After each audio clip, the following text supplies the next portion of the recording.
ati Jared alikuwa anatutanganya ati anafanya kwa kampuni ya mikate. Zinti. Ati Zinti. Si nimemkuta na hapo akiwa na tabu. Anauza hizi tabu eti za kunkuni viroboto na mende. Anaimba ati tabu ya mende kunkuni na viroboto. Haki ya Mungu. Si nimemkuta na hapo hata ameniona akakimbia kujipecha.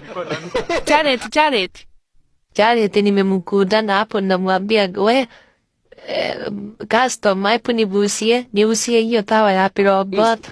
Ameniona akakimbia. Ameona ni mimi akakimbia. Si hata ndio huyo anakuja sasa. Epu nyamaza akuche. We enyewe ni Jared. Wewe Jared leta tununue tawa. Jared leta tununue tawa. Aya, amekimbia then. Sindi kuambia. Sasa patala ya kusumbuka.